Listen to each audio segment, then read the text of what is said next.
Take your time. We're streaming. Okay. Hello folks and welcome back. It's Sunday the 23rd of November and this is the third heat of the Club Championship Scratch race that will be getting underway shortly. We're just sitting by, the ferry's just left the dock and Mark Hurley's back in town. Mark, welcome back mate. Where in the hell have you been? And we've got a bit of a Movember thing going on. Mark's got the whole show going here. Yes, sort of. It's an appalling apology of a beard. No, I'm just in empathy with my various friends doing the Volvo Ocean Race right now. Looking a lot more scraggly than I am. They've just set off on leg 2, as most of you will know, from Cape Town. Anyway, hi everyone, nice to be back. Here we are on Sydney Harbour, yet another killer day, beautiful looking day. It's a little funky though. It's been very hot, the weather here in Sydney. We've had a bunch of days at 25-30 degrees. Today it started off in the high 20s first thing this morning and it was forecast to get to 40 degrees. That's a little bit too hot really for comfort, but a funny little bit of misty low cloud has been washing its way across Sydney Harbour, so it's a bit misty up the harbour. We actually thought earlier on today maybe there's a bit of forest fire action going on. There's a total fire ban here in Sydney right now because it's got that hot and that dry. But looking up the harbour, you're going to see in a second as the boat swings round, it's kind of misty, not that crystal blue sky we're used to. The forecast was 20 or so knots, building from the northeast, the classic northeasterly direction. But looking up there, Bob, right now, I think it's going to be softer than that. It's definitely going to be softer. There's going to be some holes in the breeze. It's going to be shifty with all this low misty cloud. And I don't think that is a forest fire, but you can't even see as far as Manly. Yet another unusual set of conditions. So yeah, that's interesting, Mark. I was up in Watson's Bay to pick the camera cat up at about 11 a.m. this morning, and it was quite blue. And then it was just a sea fog came rolling into the harbour. So it's come from offshore, and I think this is just the remnants of the fog. Sort of, it's a funny setup. I haven't seen it before. Yeah, it's odd. I think as long as it stays, the breeze isn't going to go to the full 15-20 knots. But there's at least 10 knots or so. We've got pretty much all the boats are gone with the big rigs, but a couple of boats, notably 7, have gone with the small rig. Now we know they've got a whole world of power developed out of their small rig. We've seen that many a time this year and last year, but this could be the ultimate test for them. Is their little rig capable of matching it with the big rigs in what at the moment looks like an absolutely big rig day? Well, we're going to find out. Right. It won't be long. Well, it's just after 2:30 local time here in Sydney Harbour. The race, as you know, is due to start at 2:30, but until the ferry, there is the ferry on the right hand side, until that ferry gets there, nothing starts. Racing won't start till the ferry, and the punters and there's a beer and the bets are all there. But these guys are probably no more than 5 minutes from the start area, so my guess is we're probably going to be starting the race in what, maybe 10 minutes, Bob? Something like that? Yeah, I think so. As soon as the ferry gets up there, I can see the Rippleside is on station for the #1 course Nor'easter. Those of you not aware of this course, if you haven't come with us before, you come off this line. When we get up to it, you'll see it. Off Clark Island, you go straight up to the Beetle Buoy off Watson's Bay. Set a chute down to the turnmark off Shark Island, drive the show over there and then come back to this Clark Island turnmark. Then you go straight up to the Beetle Buoy, straight up the harbour where they did before, and then it's a sausage, so they come straight down to the turnmark of Clark Island, Windward Leeward, and then they do another lap of the first configuration up to Beetle Buoy, Shark Island, back to the finish. You were talking about Gotta Love It, Mark, and you also picked up on the news that Scotty Babbage is not on the boat today.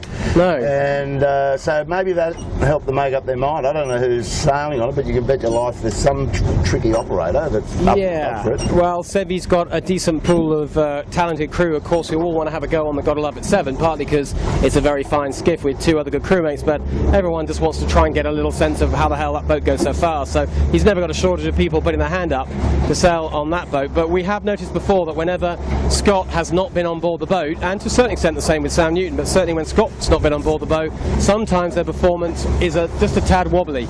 And maybe again today we might see that. We'll see the rig choice. Not sure that was their best rig choice, going with a small rig, but let's see how they do.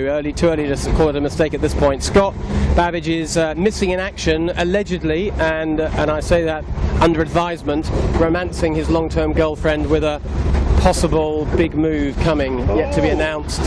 You heard it here first on the camera. Watching social media, etc., etc. But who knows what's going to happen. Anyway, I hope Scott and Ray are having a good time wherever they are, and look forward to catching up with them next week. I'm sure they'll be back from wherever they are. I think Western Australia right now. So back on the harbour, back in the present tense. As we were saying, it's kind of weird and misty. That sea fog Bob talked about, but if you look up, way up to Manly, I'm not sure if Elena on the camera's got that bigger focus, probably not, it's a long way up there, but you can't really see Manly. All you can see is this low piece of cloud come fog. It's not what you expect in the middle of a sunny afternoon in Sydney Harbour, when the air temperature is probably 25 degrees or so. Yeah, all of that. Maybe slightly more, but certainly not the 40 we thought it was, but 25 will do just nicely.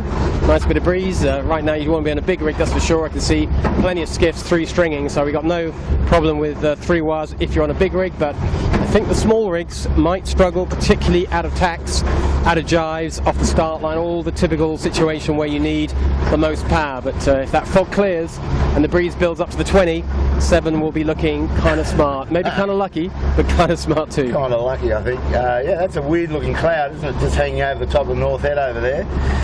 So as Mark said, got a crazy set of conditions here, but I think they're going to be pretty comfortable on the big rig for an hour and a half of sailing in the 13 of the Club Championship.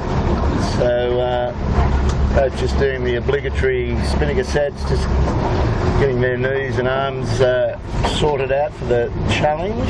Spinnakers going up and down, jibing. And found the ripple side, she's on station, so AP up. I would think in about 3 or 4 minutes we'll have the AP down and get into this. Currently, Gotta Love It is leading it.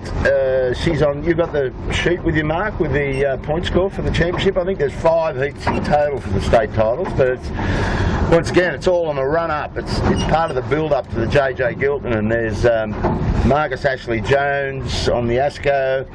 He's got a new boat, just been delivered. I saw it in the park a while ago. Nice looking paint job on it, but he's got the whole week to fit that boat out, and that ain't easy. So he's got some sails. He's got one of his brand new jibs on the old Asco. The old Asco is going to be sailed by Steve Quigley and Team Quigley. He's got his young guy Tom, who I shook hands with in the park. He's looks like he's about 18. So there's a bit of this going on. Sean Langman's got his son out here on the green machine. It's good. I think we remember talking about it at the beginning of the season, but it's all happening. Is that the family boats are all happening? We never thought we'd say that about an 80-foot skiff would be a family boat, the family cruiser, but I suspect these are kind of families with a slightly different way of looking at their yacht racing.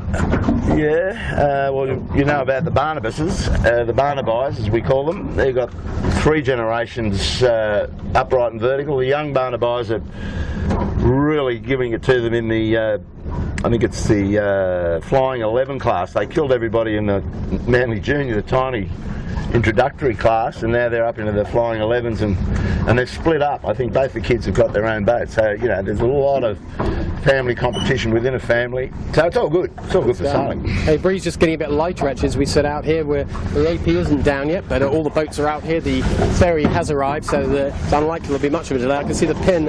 Elena's got the camera pretty much on the pin. Can you maybe pick that up? There he is. It's not a long line, just to the left of Rag and Famish. There's the pin, the yacht orange buoy with the black and white flag. There's the committee boat on camera now.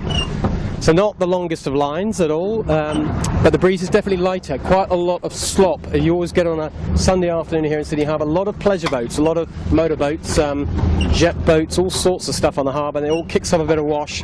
You wouldn't want to be under power today. I think right now you really wouldn't want to be on a small rig if you could avoid it. No way. Not at all. I'm just looking over my shoulder. I think Mojo, Lee Napton and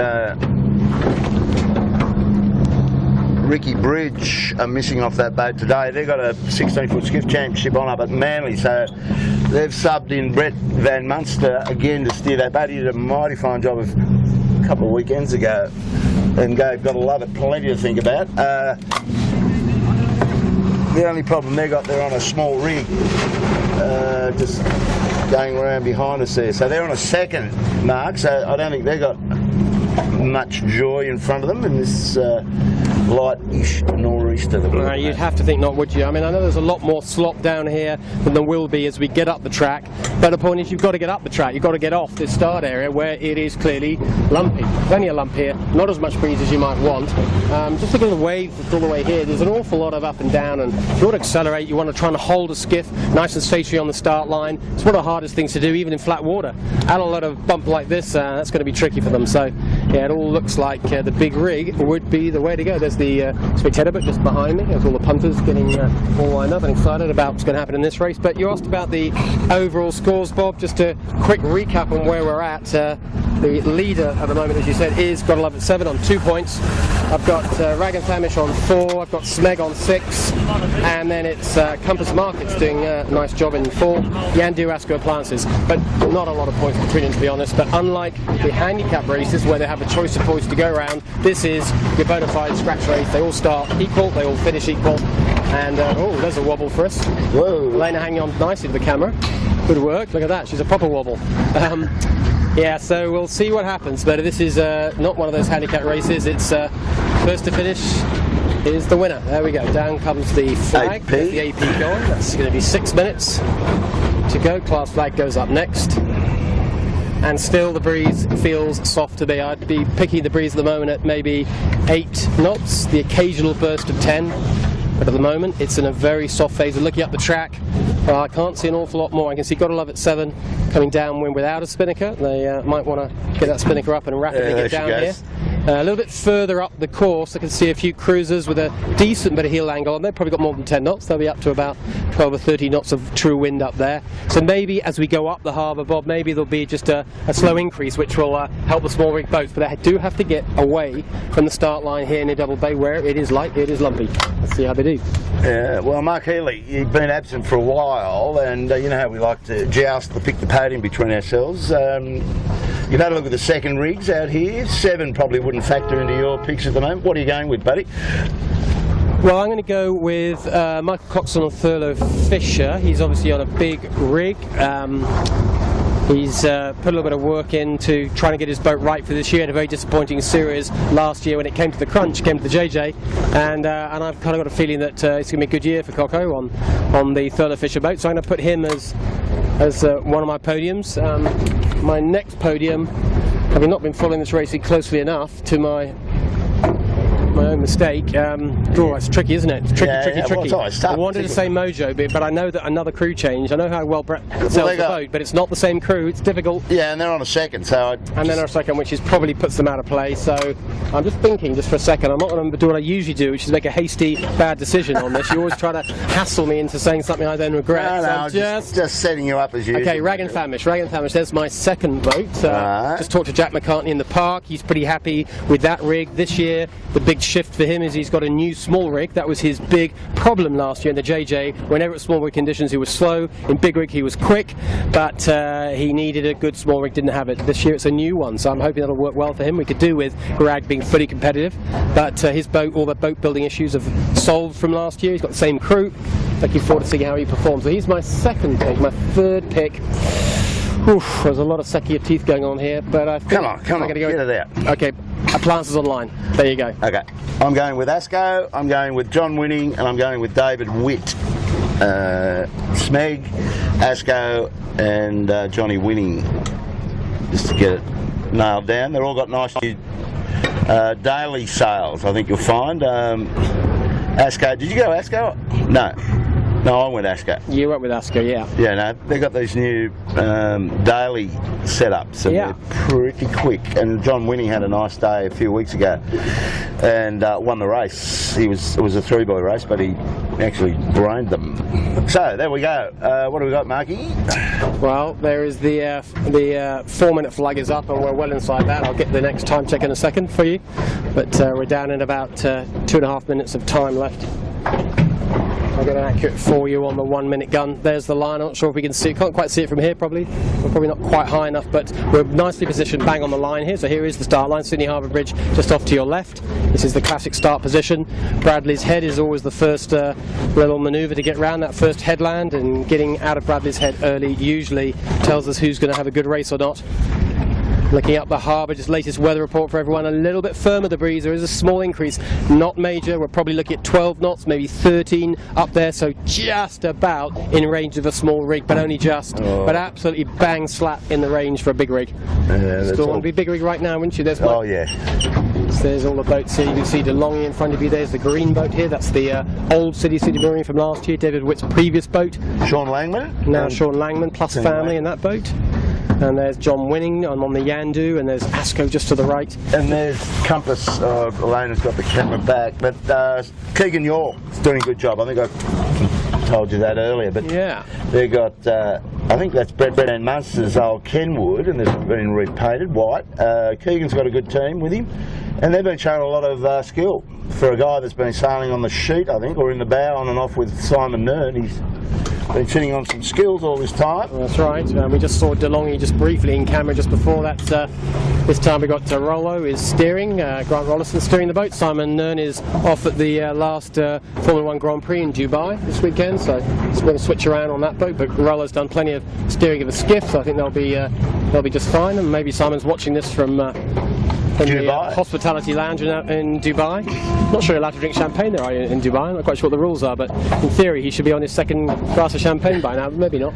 He would have worked it out. There you go. That was the 1 minute gun you just heard just a few seconds ago, so we're now in about 45 seconds to go. Looking down the far end of the line, we can see Thurlow Fisher, there's Michael Coxon down the far end, down at the pin, with Kitchen Maker, and we've got a Love at Sevens down the far end as well. Just get us to the pin if you could there, Elena. Line up the pin end for us. To the right, the pins to the right, there we go. There's the left-hand boats. Thurlow Fisher tacking back towards us on port. I think I'd want to be on the boat. I think you'd want to be. The boat looks pretty good. That's got a Love at 7 are hard down the pin. Down at this end, there's Rag and Famish looking nice for a middle right end of the line. Asco getting fully powered up. We've got about 10 seconds, 12 seconds left. Got a Love at 7 look like they're going to own the pin big time. I'm not sure they really want to own the pin, but they're going to. Thurlow Fisher will be second back. A nice group in the middle. Full pace now, coming up to the start line. 1 second, and there goes the gun. Oh, that's a little premature. There it goes now. A very low volume from the gun. I think that's a clear start. Yeah, some good lanes there for Rag, Asco and John Winning. Yeah, and the pin end not looking quite as advantaged as it does sometimes. So I think all the guys at this end, if anyone's got a clear lane up here, and I think Yandu's just about got one. Rag and Famish has got a lovely clear lane up at this end of the line. That's looking really nice. A few boats haven't been forced to tack away straight away, but at this end I think it's advantage to Rag, and if Yandu can hold that skinny lane above Asco, good shape for them. Down at the far end of the line, well, it's got a Love at 7 and Thurlow Fisher, a big rig versus a small rig. They are in the pole position for the left end down the pin. We're going to find out how good a decision it was to be down there. Clearly a bias advantage down that end, Bob, for sure, but you know, the old the vacuum of wind that you often talk about down at Bradley's, I think is going to be a big feature today, particularly if you're on a small rig. Yeah, well, they look pretty bow up at this point, so they're not going to buy a ticket into oblivion at least, so they should be able to see an escape route out of there. So maybe they haven't cracked these guys, particularly Thurlow Fisher and David Witt, but I just still like where Rag is putting along at the moment. And even Asco nice and high in the left here. Anyway, that's all going to sort itself out in about 2 or 3 minutes. Yeah, here's a bit of a nasty motorboat wash that all the boats are going through. We're about to go through it in 2 seconds time. Hang on everyone, there we go. Through it nicely, and here we are at the business end of the fleet. The left end is still looking nicely advantaged. If our leaders can tack on back onto port and still stay clear, which I think they will right now, that's going to be a very nice start to the race to manage to actually use this pin end advantage. In the middle of the fleet, still like the look of Rag and Famish, is probably the best. Panasonic not looking too bad. But the action is down at this end of the line, down to the right. If you just come to the right a bit here, Elena, you'll see there's Thurlow Fisher and got Love at 7. So here is the key battle. Thurlow are holding their lane, as you'd expect with a big rig, holding their lane above Got a Love at 7. It looks like they're being forced to sail a little slower than they want to. Got a Love at 7 really wants to tack out of there, but can't. No rights to tack there. And Thurlow, I think, are enjoying the control bob they've got right now. And then behind them, in the meantime, I'm seeing Rag and Famish are lifting off on a really lovely righty. So the guys at the middle of the line are not looking too bad. So there's Rag and Famish. The lane's got you on the camera on the right now. There you go, Rag looking nice with the rest of that group all lifting up at their own little private right-hander. So that's the best of the group to the middle and the left. We're about to show you the battle at the other end of the line. These two guys lining up for attack very soon indeed. Bob just weaving us nicely through the fleet. So here we go. Here's the battle. I'll just keep coming around here, Elaine, all the way to the front of the boat. Here we go, between Seven and Thurlow Fisher. They've got nasty big wash to go through. A big super yacht's just powered through, creating a load of wash. That's the usual deal in Sydney Harbour. There's Gotta Love It 7, managing, still looking nicely powered up for a small rig. They want attack though, there's no doubt they're trying to get up to Thurlow Fisher's line, to force Thurlow Fisher to give them room to get out of here. Well, Sammy's got his bow up to Thurlow now, and I think he's almost crossed him. Yeah, I don't think I'm not sure he can attack and be clear, and he knows it. He's going to have to go and call water, that's what he's going to do. Yeah. And Coco will go just before that and keep himself a lane. There he goes, Coco goes before, he's forced to. Now the question is that big black sailing boat, this looks like it's out of a TV series, coming down this way, is this going to cause an issue for Gotta Love It 7? Oh, not a great tack from the Gotta Love It 7 boys, got stuck a little bit in the middle attack, not enough helm or not enough backing or not enough something. Well, they'll get over that big black pile of chicane there. Yeah, they have got over it, you're right, Smegus was going to zap in here in front of us, but yeah, in the end it worked out alright for them because the slow tack allowed them to pass to the windward of it, but I don't think that was intentional. That was just a bit of a messy tack, if I'm absolutely honest. Oh, there goes the big cruiser all the way through here. A lot of boats getting bad air. Kitchen Maker capsizing right in front of Panasonic, who looked like they were about to slice their mast in two. Oh, there's two skiffs just to the right. They're related. Two skiffs. That was the Kitchen Maker on the left, just tacked through the lack of wind. Sorry, capsized, and then Panasonic had nowhere to go. Straight into them, and it's a bow to bow. Could be a rig breaker. Let's hope both of the rigs are okay on those boats. So as ever, Brad Liz dials up the drama. When you throw a big black bar, whatever that is, schooner or whatever it was, so that just compounds the issue. Great looking race here though. Seven and Thurlow split for the middle of the stream because it'll run out tide all afternoon today, so they get a bit of tidal lift off that. So I think you want to probably, well, it's a bit on both sides. It's quite in the north, this slant here at the moment, looking at what we've got over here with Asco and Johnny Winning and Grant Rollerson coming right into this side. So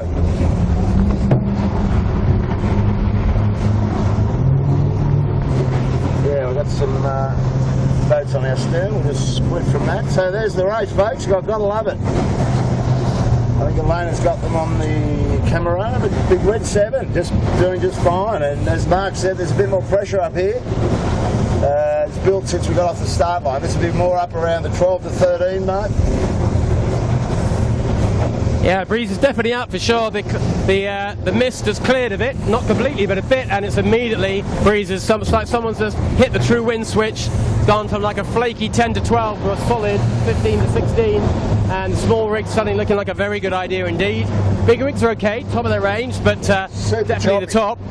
It is, isn't it, choppy? You're absolutely right. I mean, it is a lot of this is power boats going through, and of course it's wind against tide. Well, this guy's looking like he's got a bit of a death wish, hasn't he? Which way is he going? Not sure, but we'll stop just to ensure our future. Interesting manoeuvre. There we go. So, back at the front of the fleet, not for the first time, Bob, it's Gotta Love It 7 and Thurlow Fisher, our two leading boats. Gotta Love It 7 to the left, now enjoying the small rig, a little low drag set up. Suddenly the small rig's the way to have height. Who would have thought? I wouldn't have given him a shot at the way it was lining up on the start line with 10 to go. It was quite light down there. You're absolutely right. Space of 10 minutes. Exactly right. And Thurlow Fisher and 7 out into the run-out tide, getting the full tide advantage to get themselves upwind. I mean, it's a little fresh for a big rig, not too bad, but downwind, you'd probably still want to be in a big rig here, Bob, wouldn't you? A bit more sail area to get downwind. Well, yeah, well, we're going to see that, that's for sure, but don't forget they're going to Shark Island the first time. It's just a matter of how you set the angle up for your rig. So I think Gotta Love It will be going hotter and on the angles. And Coco will be giving himself some latitude for sure with the big shoot. So Elena's going to come round to the right. You've got your Gotta Love It 7. We'll just slow down here and wait for the chasing pack to come to us. We'll just get them bounced around a lot here by this chop. And this chop will get up as this breeze fills because it's a run out tide today. And that's what you get. Gotta Love It 7 having a bit of an issue here with a motor cruiser. can't decide what to do. Eventually the cruiser slows down and allows 7 through. So this is what we're looking at right now, 7 coming straight at us. This is our lead boat, small rig. Good decision, it turns out. Very clever. They've obviously got a lot more information on Met than we had, Bob, that's for sure. But very few boats went small rig. Anyway, it's a long way from over today. If that fog comes back in, it could easily shut down as it went the other way around. So let's not count this one as over. But there's the 7 boys with Sam Newton giving it a nice bit of leverage at the front. No doubt when Sam's off the boat we see a slight performance change, partly because he's a damn good bowman, but also he's big and he's tall, and if you're going to replace Sam Newton on a boat, make sure you've got someone at least as tall and as heavy, so at least your righting moment stays the same. Well, this has just fallen into their lap now. I mean, that boat is motoring, as we know it does, with the second rig in fresh conditions, and this is getting up to that 15 knots. I didn't think this was going to come in until later. If I was sailing today, Mark Healy, I would have put a big rig in my skiff. Yeah.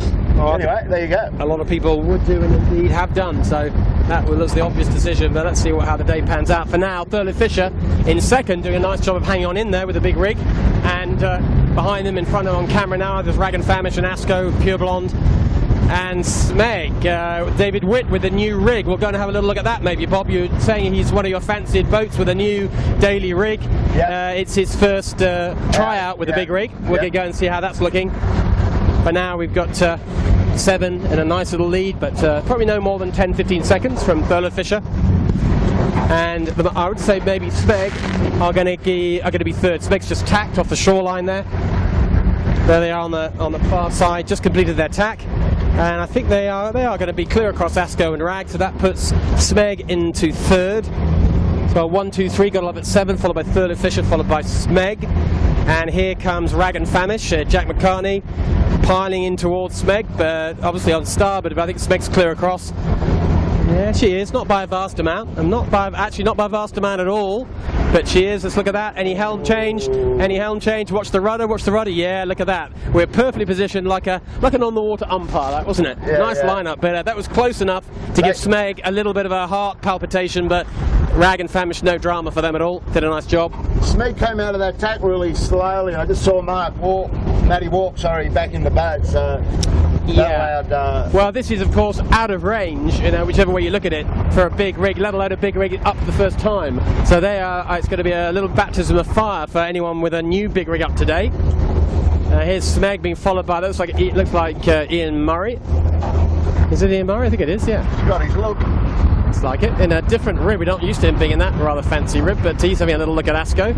He's obviously the coach for Gotta Love It 7, so he'll be pleased with where his boys are. Oh, it's a horrible tack, isn't it? We're seeing a few ropey tacks here. I know big rig in breezy conditions does accentuate any errors. All it takes is the boat to be out of whack by the tiny amount, and all of a sudden that poor tack looks a very poor one very quickly. So that was Smeg next up. Anyway, we're getting up towards the top of the track. Won't be long till Gotta Love It 7. Round the women mark for the first time. We'll get up there and have a look at them.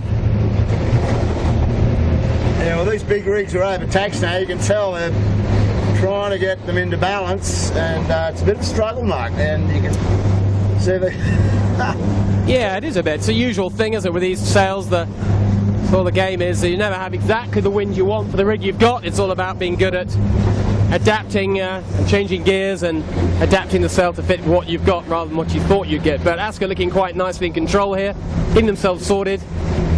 A little ugly tack, but they come out of the tack and they're doing the right thing, which is adapting the conditions they've got. Remember, we've got a 3-lap race here, a lot of yachting to go, so you may as well spend a bit of time, get your rig settings right now, and then at least you should be in decent shape for the rest of the race, assuming the conditions, of course, don't change again. Well, you're right. You want to get in the rock hole, so then that's right, but a little bit, maybe impression a tad more. But Asco looking like they're in 5th position at the moment. They've got to love it 7 with this run out tide bob, probably not that far off a ley line up here.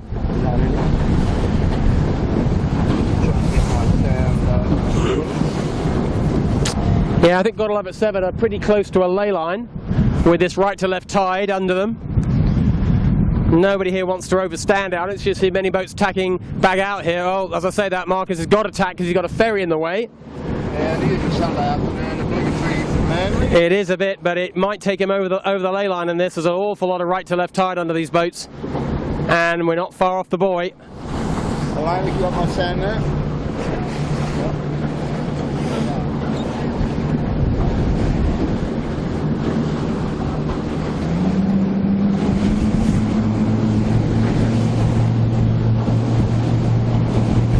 So we'll just rattle ourselves up to the top of the racecourse here. It's Godlove at 7 are homing in on this first mark really quickly. First is Godlove at 7. Behind them in line is Thurlow Fisher, Michael Coxon, and David Witt still hanging in there in third. Rag and Famish and Pure Blonde pretty close in the 4th, 5th spots.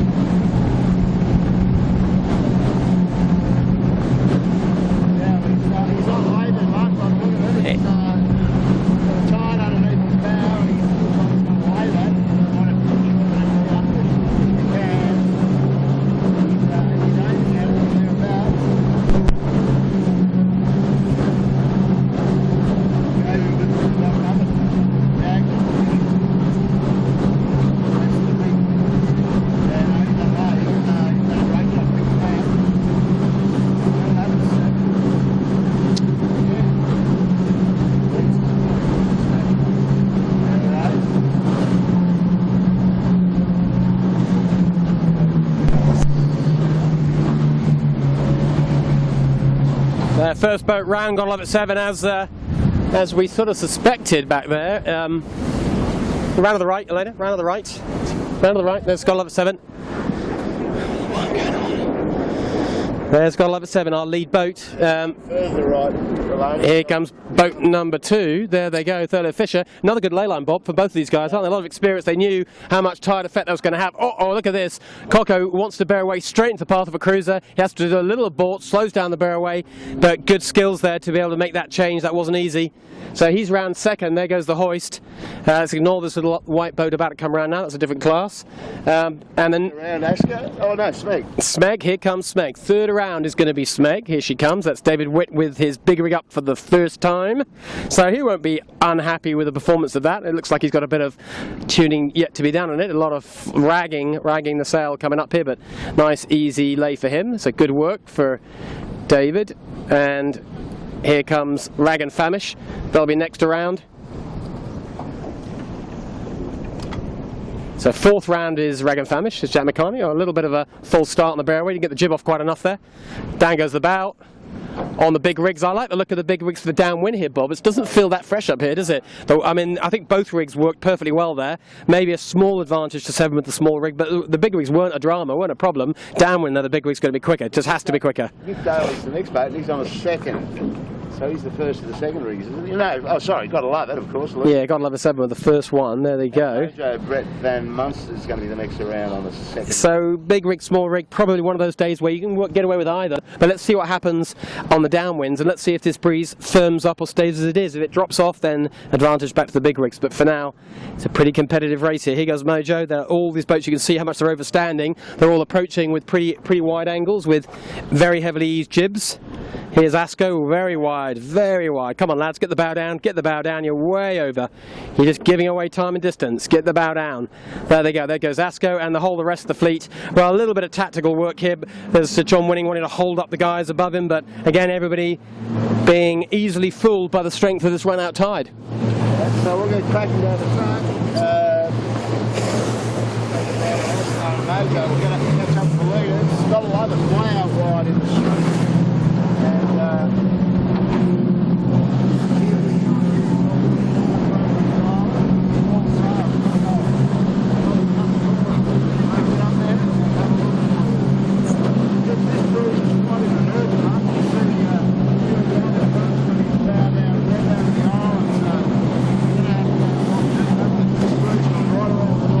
Yeah, it's quite different, isn't it? This normal course, they have to jibe their way all the way down here, but they're almost getting down to Shark Island in 1 on starboard. Very unusual.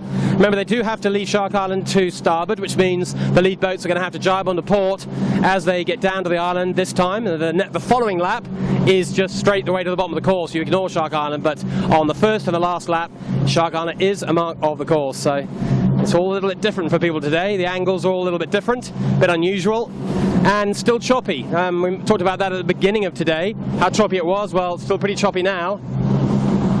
This looks like yep.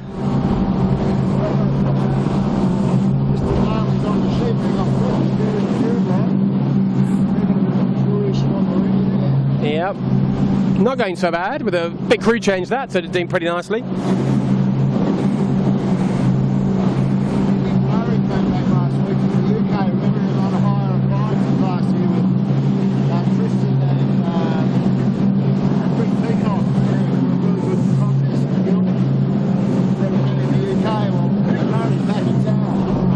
Good. What's the look out is? Very good and six hours. Not those drive.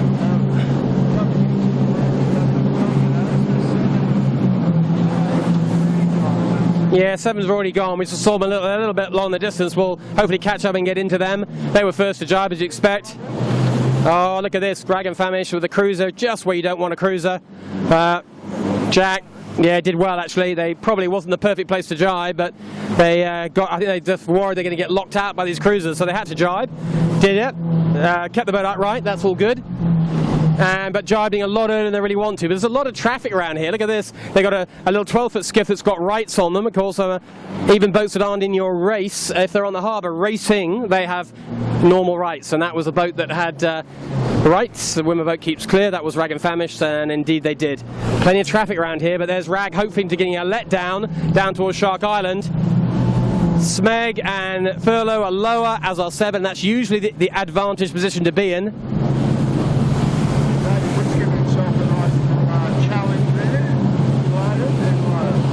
Yeah, I think you're right, he is. Uh-oh,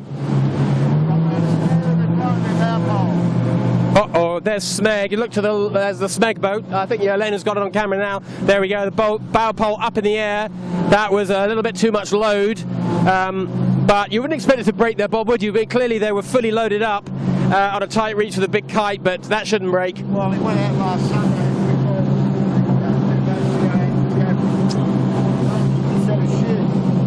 That softened up a bit, mate. I think you might have a point there, Bob. I think one of those big nosedives and banging off waves that they did last week. Probably one of those just gave it a little tremble. Just softened her up a bit. Yeah. Can't hear me. Can't hear me. I'm turned on. Turned on. Sorry, Furlough.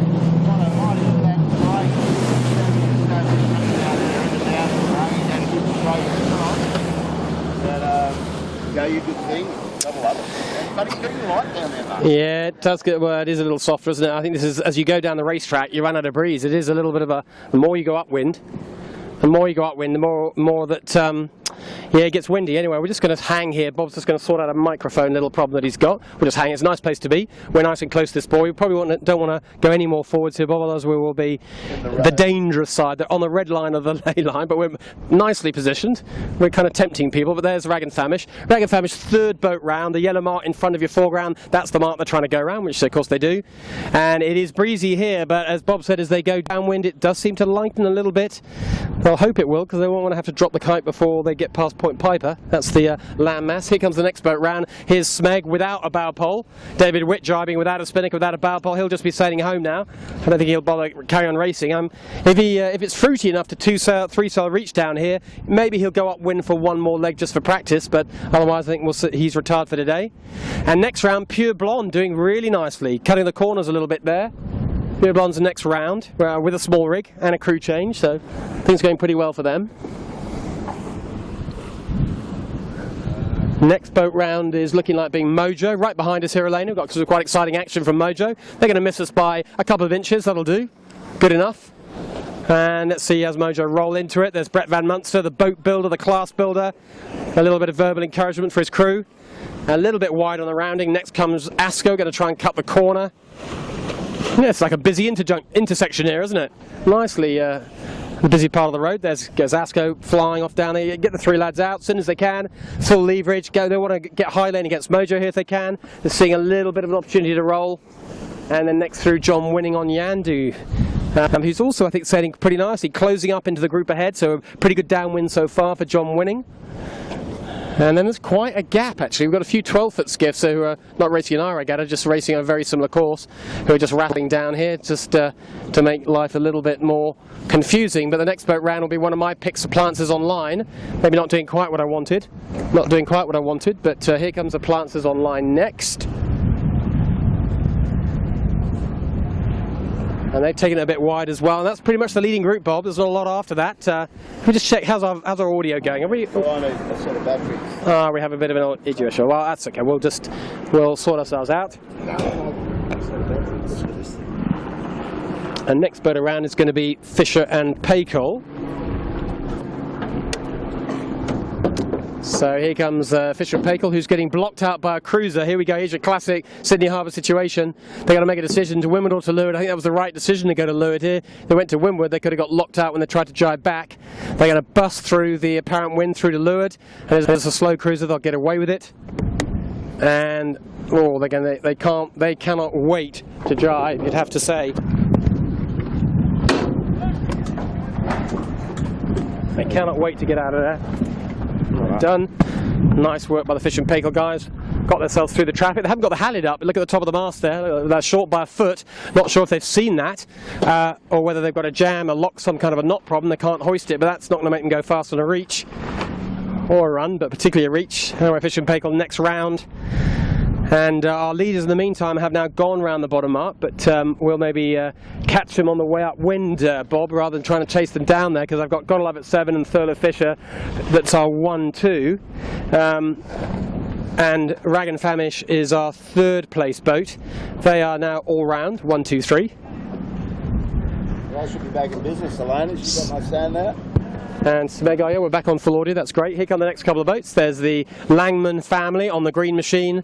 There is Compass Global Markets. Bob's been bigging them up all day today, and they're nearly last. So you have to explain your way through that one, Bob. Whose batteries are gone? Your batteries are gone. What's your secret? No, I've put new batteries in mine, so... Hang on. Oh, is it better? Is it? Oh, hang on.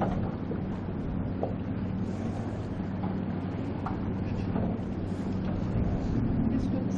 Oh, that one's dead. You got 2 bars? This one, no, 0. 0. Just testing the batteries this one. Side box.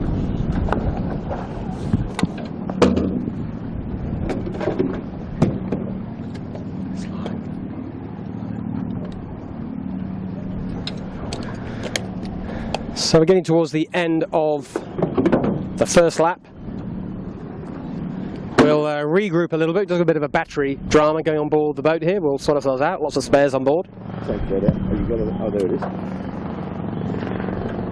This one on it is 747 now. Yeah.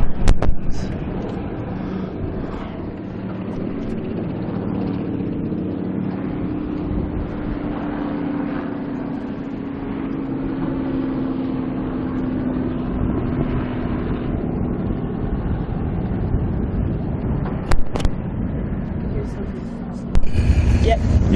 You're online. Hang on, I just want to put it on top. Oh, good. You want a hand?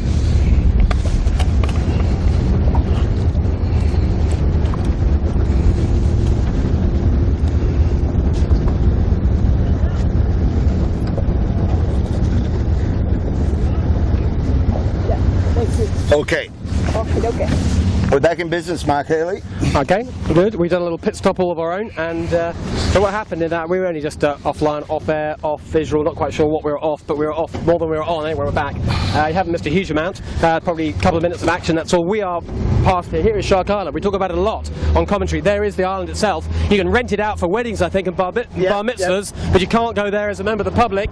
There's a nice little dock there, and this is one of our main race marks, and our race fleet have just gone past it, and I'll have to go past it on the last lap as well. But we're going to catch up with the race fleet now. They've finished lap 1. The leaders are on the way upwind. That's that way for lap 2. We're going to intercept them as they go on their way up. And at the moment, it's looking like Gotta Love at 7 with that small rig decision. They're still leading. That's going to be our first boat. Second, Michael Coxon on Thurlow Fisher on the big rig. Third is looking like it's going to be Rag and Famish. That's our top 3. And we'll have to see if David Witt decides to keep on sailing. He's broken his bow prodder. Let's see if he decides to keep on sailing or not. My guess is he probably won't. Probably decide he's had an hour on the water. That'll do for today. He'll want to go and fix his boat, but we'll wait and see if he's sailing upwind or not. Anyway, we're cutting across the middle of the racetrack to get to Gotta Love at 7. Right on our bow now. If you just look straight ahead of us, the other side of these 2 cruisers, there is Gotta Love at 7. There's our leader. Just appearing out of the mist, the sea mist. And the wind did go a little softer at the bottom of that run, Bob, but not enough to really affect their lead by a huge amount. And now they're setting upwind. They're right back up into the fresh stuff. Yeah. There is Gotta Love at 7 with the small rig. The boat to the right of it, ignore that. That's just a 12-foot skiff. Thurlow Fisher is running about 40-50 seconds behind them at the moment. He's got a Manly ferry that's going to cut him up a bit. Yeah, he has a little bit, hasn't he? So that's 1 and 2, and then I can see Rag and Famish in 3, but we'll just go and focus in maybe on the 2-3-4 battle for a little while. Just going to pass. It's got 11-7, go upwind nicely. And here's the Fisher just off the back of the ferry. There she is. Looks like she just was forced to tack there, Bob. Probably couldn't get across the ferry, usual deal. And she'll be forced away from the advantage side. You really want to be in the middle of the harbour today. There's a lot of tide running out, so if upwind you want to be in the middle of the harbour, downwind take the sides. And Coco forced to tack away from the middle. He'll be a little peeved about that, but he knows all too well that is part of the deal here.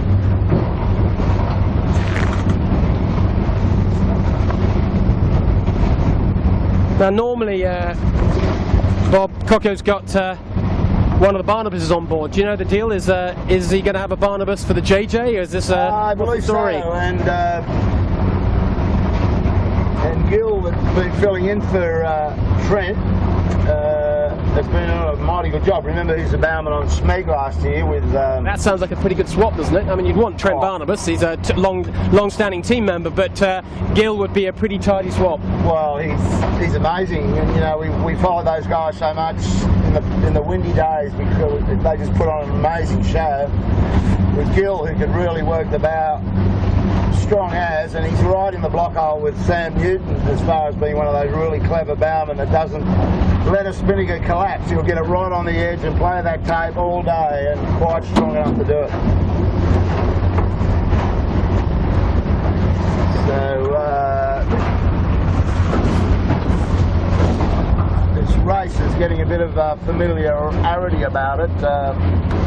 Just the distance that Seven's been able to already eke out, and he's right across the other side of the harbour. We've got the camera on Michael Cox, and he's right over into the western side in Taylor Bay, and gotta love it coming out of Rose Bay. I think we've got him Elena over there, the red 7. That's the split. It's a long way away, isn't it? Yeah. A long way across the harbour. Too far away for success, but you'd think Seven would do better out there. They're opposite sides though, so you've got 11-7 miles across the harbour. That'll be testing our long-range focus. We won't make you dizzy about looking at that for too long. It's too far away really. And on this side of the harbour, it's Thurlow Fisher on the far left, or the hard left rather. There they are, just on the left-hand side, coming towards us now. I don't think he wanted to be over there. I think that's very just... I think you're 100% right, but once he was forced to tack, he had to keep going, didn't he? He can't keep tacking on a day like today. No. You've just got to go where you are and stay where you are, but he's going to hopefully cross in front of this paddle steamer. You're about to come in, it'll come across you. There you go, no rush to look at it. Here it comes, it's flying across our screen, but that works nicely for Thurlow Fisher because he doesn't have to affect his course, and I think Thurlow Fisher's coming to us now, which would be nice. It's come a long way from the Mississippi River, that one, Mark. So yeah, that is a long way, isn't it? That's for sure. That's a good offshore passage for a paddle steamer. So maybe we can hold here, Bob, and have a good old look at Thurlow Fisher as she comes by. Yeah. Let's check out how they're doing. We wanted to have a look at David Witt, but I'm not entirely sure if he's still sailing. I've got a feeling he's gone home with his broken bow prodder to go and fix that for next week. David Witt, as we know, is building himself a new maxi. Well, him and Sid Fisher. Sid Fisher, I imagine, is paying the bills. David is designing and project managing and skippering the new Ragamuffin for the Hobart, and he told me that the keel's going on in a couple of days' time, and it's going to be launched literally days later. So within a week, she will be sailing. That's the original deck off the previous boat, but all other parts, well, mostly new. Probably a lot of blocks and winches getting reused, but the hull and the fins are mostly new. I think the bulb has actually come from Wild Oats, in fact, so there's been a little bit of harvesting of old resources. It's quite a kind of eco-friendly way to build a super maxi, if that's possible. Have you been following the Comanche? Have you seen that thing, Mark? Yeah, the Comanche. Well, she allegedly is on her way here on a ship, and is supposed to be here well in time for the Hobart, and I think she'll be here for the big boat, the big boat day, which is in about 3 weeks' time, isn't it, Bob? 2 weeks. I think if we get the green light, we might come out and watch that. Yeah. And do a little bit of a live stream of the big boat race for your yachting fans out there. This is on a Tuesday, usually about 2 weeks before the Hobart start, and it's a race around Sydney Harbour for only invited boats of usually 50 foot and above. And that's kind of all and these are all Hobart racing boats, so we'll get things like TB52s at the small end of the scale up to a bunch of 100-foot maxis. Wild Oats usually does it.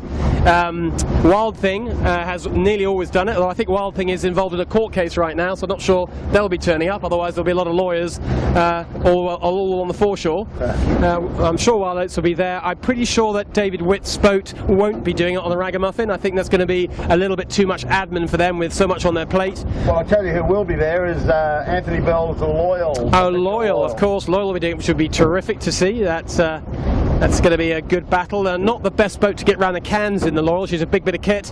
But who knows what will happen there. And maybe Comanche. I'm not sure if the Comanche is going to do that particular race. We're waiting to get an update. But either way around, there will be 30 or 40 large boats sailing around Sydney Harbour trying to get round the corners without damaging anything pre the Hobart.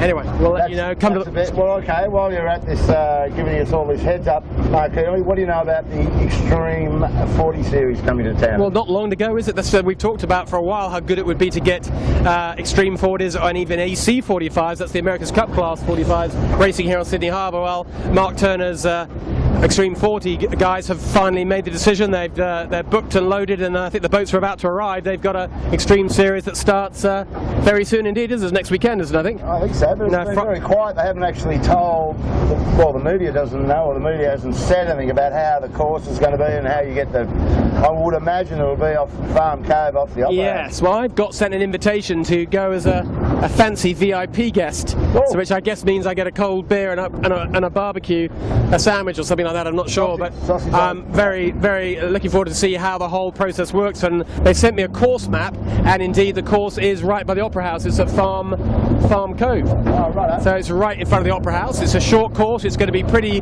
fluky for breeze, but then that is the nature of Extreme 40 racing. There's going to be a few moths out doing a bit of exhibition sailing in between the gaps between the Extreme 40s. Well, let's see what happens. I hope it's a success. It's the kind of sailing that is good for the sport, because everybody can just stand on the foreshore and watch it. Stadium sailing at its best, and Extreme 40s are very much the guys who've pioneered the stadium sailing, and they made it work at a commercial level, so good luck to them. Looking forward to seeing that. You'll be out there, Bob, as well, will you? Oh, I'll definitely go have a look at it. I quite like the format. I like how difficult it is to get off the start line. I don't know how they actually work that out. And there is going to be an Australian boat, of course, the Pindar boat, which is the boat that was sort of notionally the Australian America's Cup crew. Well, since the Australian America's Cup team has fallen over back in July, the Pindar Extreme 40 carries on, and I know Nathan Wilmot, so he's getting on board. Sevi Jarvin is on board as well, and a couple of other guys. I think Sean Clarkson's on board, actually. It's a bit of a mix-up crew, not the same crew they've had previously, but a pretty good-looking crew. And so there is an Australian interest in the Extreme 40 series next weekend. And it's the last of the whole act, isn't it? So they're going to decide the thing. Yeah, it's the big decider, and a bunch of, as ever, a bunch of crew. Here we go. Third fish attacks. Back to the skiff. Back to what we're supposed to be talking about. Let's see how that goes. That's a better tack than we saw for them before. Nicely done. Well, that is Gill in the bow with a very clean haircut. He started to adopt the Trent Barnabas pose, I think. Absolutely. And he's hoping for a ley line out here. They probably learned their lesson from the big right to left tide last time. We can see Gotta Love It 7 is just off their port bow on starboard, and they didn't lay, so they're having to do another short hitch up. That's the lead boat, but it feels like a little less breeze to me, Bob, at the moment. I'm not seeing these mainsails inverting very much. That big rig looks entirely under control. You'd have to say right now, the breeze has definitely dropped, and I think either rig works, but right now you probably prefer to have the big rig. So I'd say this race is certainly not a foregone conclusion. Normally when Gotta Love It 7 gets her nose out ahead, that's the end of the day, isn't it, really? So they always seem to go on and win. Well, I'm not sure it's going to happen today. I think Thurlow Fisher fancy themselves to have a little sniff at this one. I think you're dead right. Just looking at Gotta Love It, they're not lit up anymore. They're just out of pressure for that rig at the moment. So, yeah, who would have guessed? But she's definitely down. This is the big long run down to the bottom, so the big spinnaker on the Thurlow boat will amount to quite a bit of advantage with his angles. So even Rag has actually come back into these two, so that's a good sign, because this race was looking really spread out, wasn't it? The fleet had really like a big rubber band, and there was probably a minute between all the boats, all the way back. Yeah, it is closing up. And Seven has still got a pretty chunky lead. That's going to be at least a minute, maybe even a little bit more than a minute's lead.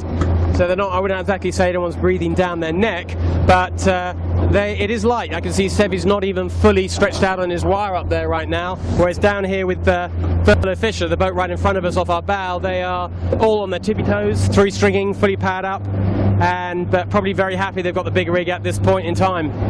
Now, have you seen that ship, Mark Hurley? It's a nice sized vessel coming into the Western Channel, so not sure if that, well, they won't miss it, put it that way. No, they probably won't. Just gives them a less of a plan to go and get out of the tide over on that side of the harbour. They'll be pushed back. So you wouldn't want to mess with that, that's quite large. He's got to love it 7 then, round the top mark for the second time, that's our leader. So halfway through lap 2, got to love it 7 goes round first. And they're going to jibe, yeah, into the jibe set. The breeze is pretty lifted coming up here. So look how light it is. Very, isn't it? Oh, big rig, definitely. You want that for sure. And I know 7 will be thinking, let's just try and get back to this high pressure breeze. If it stays as light as this, they come into them big time downwind. But they are at 1.5 laps gone. They are exactly halfway through this race now. This is, as Bob said, this is the fully downwind lake, if you know what I mean. So there's no bar Shark Island, so this is the windward leeward bit. And at the moment, with that shift in the breeze, it is coming from the north. I'm very headed on starboard, very lifted on port. It's got 11.7 up, pointing pretty much straight down the harbour, which in some ways is good, gives them less tactical things to think about, but in some ways is bad because it means it is a very deep, full VMG run, and that's a time when you want all the sail area you can get. Here we got Thurlow Fisher at the top mark, tacking in light stuff, even with the big rig struggling to re-accelerate. Here they come at the top mark, so they are our second place boat. Round they go, and I think we're going to see an early jibe from these guys as well. I would think that the lead would be hard by the time they get down there. Absolutely, I think there's every chance that will be the case. We'll keep a watch on that one and try and give you an update. So there's boat 2, Thurlow Fisher. The next boat around is a 12-foot skiff, so let's not worry too much about them. They're not in our race. Just happen to be using the same fixed racing mark here on Sydney Harbour. We're very near Watson's Bay for anyone that knows Sydney Harbour at all. Anyone who wants to flick onto Google Maps and work out where we are due north of Watson's Bay, no more than probably 400 or 500 metres off. So it's quite the harbour's quite narrow at this point. Now look at the angle of Thurlow Fisher compared to Double Other. Yeah, isn't that interesting? You're absolutely right. Thurlow Fisher pointing straight down the harbour. That's the buoy they're trying to get around is pretty much on their bow now, and to the left is Shark Island, which they can avoid this time round. To the right is where Gotta Love It 7 has got them dragged up to, so a lot of jibing to come there. So that's our 1 and our 2 as they sail off into the mist.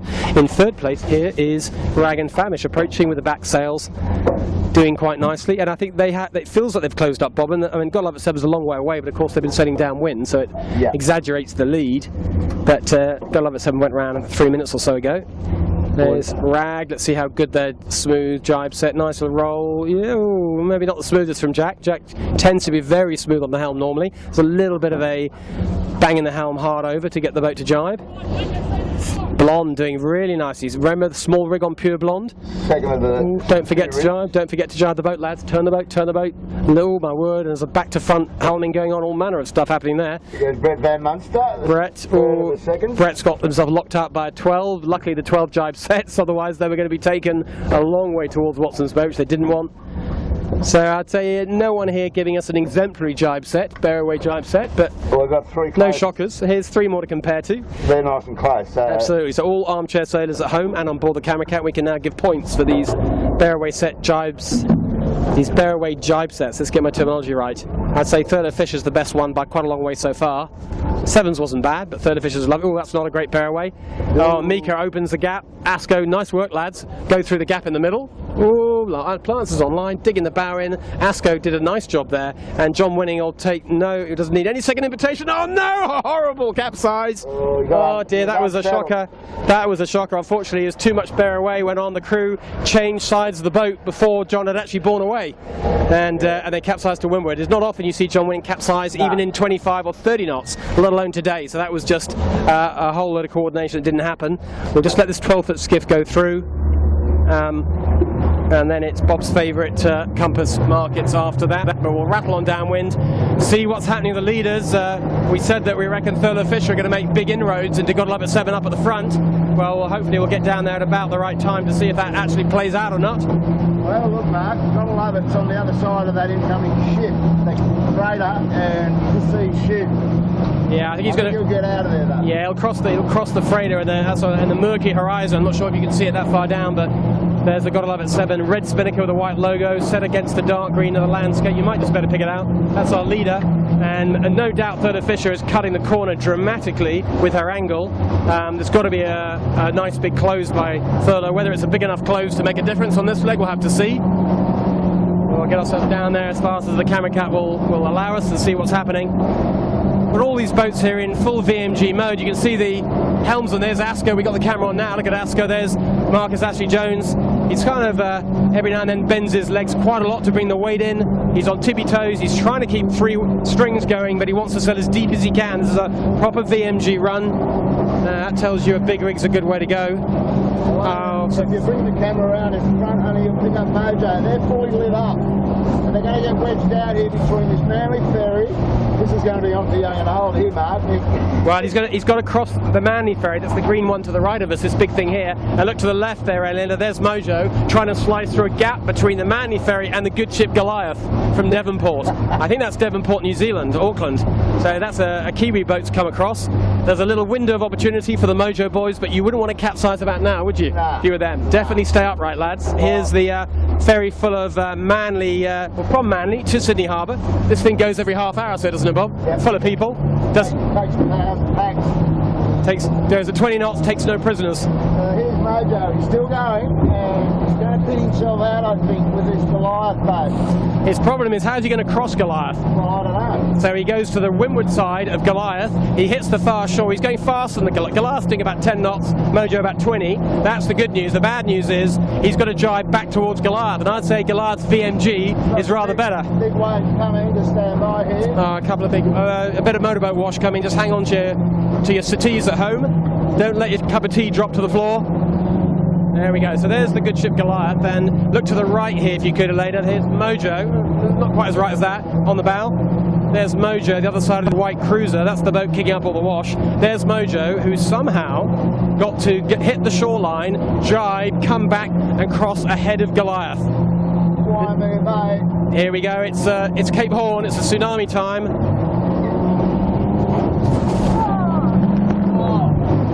One across the deck. Sorry, mate. It looks like you're on a Volvo race. Sorry, How about slowing down?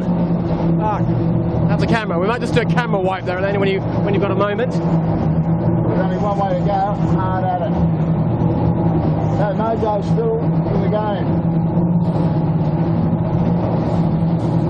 Go, you good thing, Brett Van Munster. Got some pace. That was a good tidy jibe.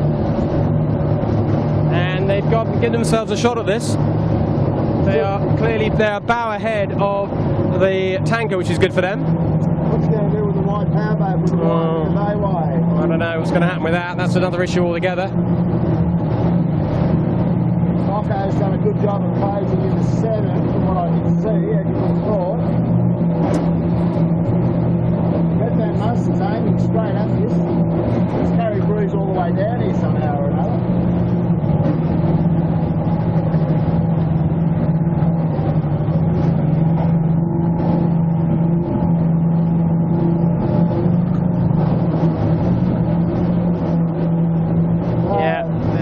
Mojo waving at the motorboat, trying to get it not to do what it's doing, which is sail right on their ley line, kicking up a hell of a wash. But this guy is completely blind. This motorboat's now realised he's got a pilot boat ahead of him. The pilot boat's telling him, oh, look at this is just incompetence, I'm afraid, at a very high level. Our motorboat driver needs to really get a bit better peripheral vision. And look around him a bit. They don't know what to do at the end of the day. When it comes to that situation, well, they don't know what slow down. Here's my top tip. If you're in a motorboat watching this, it's really simple. Slow down, and if in doubt, stop.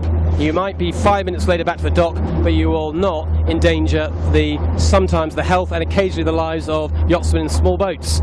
But anyway, that's just my view. And you save a lot of money cash. There we go. So Brett Van Munster did that really, really nicely. At the moment, it looks like he's actually overtaken Rag and Famish. He's got another yacht in front of him. Yeah. I think... Well, he's actually ahead. Rag. Yeah, Mojo's ahead of Rag. So let's just a recap with all that little bit of drama with boats and washers and us getting drenched. The end of that is that God Love at 7 are still leading. We're about to see them coming upwind on camera in a second. Second is Thurlow Fisher, who have closed into them but are still about a minute or so behind. Third is Mojo, who, courtesy of hitting that shoreline and that dicing with death with the tanker, have actually moved up to third. They're right in front of you now. Rag and Famish, who were in third, have dropped back to fourth. Rag are about 30 seconds behind Mojo. We'll see them in a little second. Mojo's the big mover. Mojo, the big mover, takes a big decision, hits the shoreline. Another boat on a small rig, but it worked out very nicely indeed. So there is Mojo. Here's the boat number 2. This is Thurlow Fisher. They've just gone round the Wimmer Mark. They are lying in second, setting upwind. Well. Mojo charging down the ley line. Not often you see a downwind and upwind boat on exact parallel lines. That tells you they're both on ley line, that's for sure. Well, I reckon there's a lot of golf left in this. We've got one more lap to complete. Mojo's just approaching the stern mark down at Clark, so all the way back up, round the Shark Island back to the finish. This is light down here, Mark. Yeah, it is light. It's definitely light, and I think it's the kind of day with this sort of sea mist that, I mean, it could equally blow up to 20 knots as it could drop to less than 10. It's one of those days. Now, Mojo, you see, we talked about Rag and Famish being overtaken. Well, here comes Rag rolling at speed into Mojo. Mojo had to do a very early conservative drop. They were very tight on lay, which means you've got to get kite away early. They've done that, and they've done it tidily, but they've given up most of their lead. So here's an interesting battle for third, fourth. Mojo have overtaken Rag. Rag are right back into them, and Rag are on the big rig, Mojo on the small rig. This will go all the way, this particular battle, Bob, for sure. And maybe, a little bit early for Rag on that jibe. They're coming in awfully deep. I think they needed to go a little bit further on that to get to the... So very deep, the last bit of approach by Rag, which is a little disappointing for them. But they're right back into this, right back into it. They took opposite sides. What happened downwind, we saw Mojo because we followed them under camera. Oh, don't let go of the main sheet, lads. That's rule number 2 on a skiff, isn't it? Rule number 1 is find someone else to lift the boat into the water for you if you possibly can, because they're so damn heavy. Rule number 2, never drop the main sheet. Anyway, they did, and of course Rag and Famish don't need another invitation. Thanks very much, Rag, overtake. But what I was saying downwind was Mojo went down the right-hand side of the downwind leg. That's the north side of the harbour. We were watching them, dodging tankers and speedboats and all sorts. Rag took the full opposite side of the harbour, and it's pretty clear which side won. So Mojo's north shore was a big gainer. Yeah, for sure. And next boat into this bottom turn mark is Marcus Ashley Jones, James Doran and Geronimo Harrison. And you were talking about it being light, Bob. Look at this, they're coming in here, they're barely even, they're not even one wiring. It goes awfully light at the bottom, and it's more light on the left-hand side of the run as you look downwind, so the side these guys are. If you approach how Mojo did, remember Mojo with 3 wiring all the way in, had to drop the kite early because they weren't laying. All the pressure is on the north side of this downwind leg. It's probably, of course, going to be the same for the upwind. I think they've all learnt their lesson. They're going to want to stick to the left-hand side of the race course. Here goes Asko anyway, she's next in, she's got 2 jibes to go to get round this boy. That was unfortunate. So they got Pure Blonde, he's inside the circle. Yeah, Pure Blonde can't get to Asko, so it doesn't really matter about the overlaps. Asko easily clear ahead, but another interesting battle there. We've got a big rig on Asko, small rig on Pure Blonde. Pure Blonde still hanging in nicely, doing a good job. Well, I'm just looking out the harbour, and there's this breeze. It's just way patchy. There's big chunks of it, and as you're saying, it's in the north. It's in the north, yeah. Coming down the north side, but it's patchy as. So we'll get up there and catch up to Coco. Coco's just coming off Bradley's, I can see, so we'll get up there and have a look. Rag going in, 9, John Lovett around the middle. Very, very bouncy out here today, Mark. On North Sea gale here.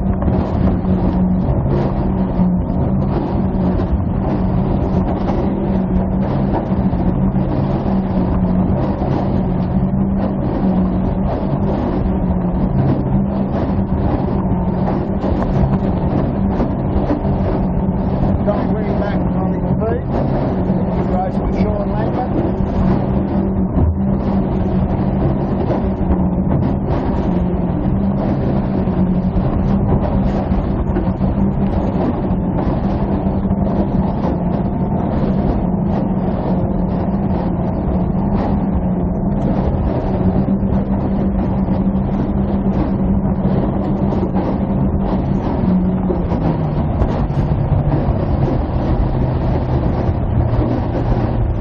Yeah, lumpy I think is our conclusion here, Bob, isn't it? The breeze is up and down, but it's choppy. Bear in mind there's not that much wind.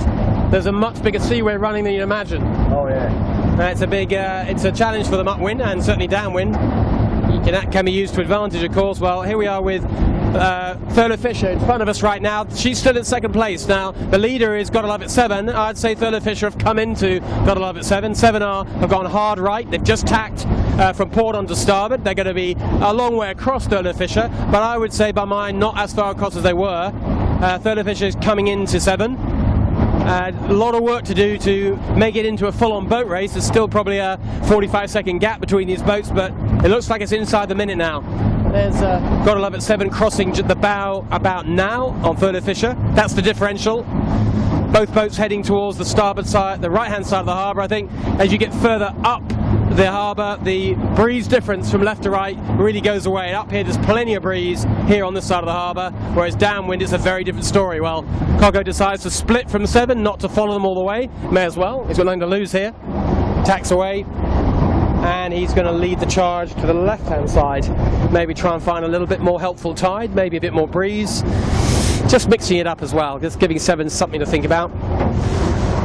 Certainly under control. I mean, you look at his rig. I know Coggo's got a nice setup with his big rig, but there's no problem about having too much sail area there. That's a nicely fully paired up number 1 rig. He's not got that much twist. He's got a little bit more range to go. He can handle more breeze with that rig without it being in trouble. He's not that much inside the jib. He's trucking along really nicely. I'd say there'd be very little performance difference between a big rig and a small rig right now.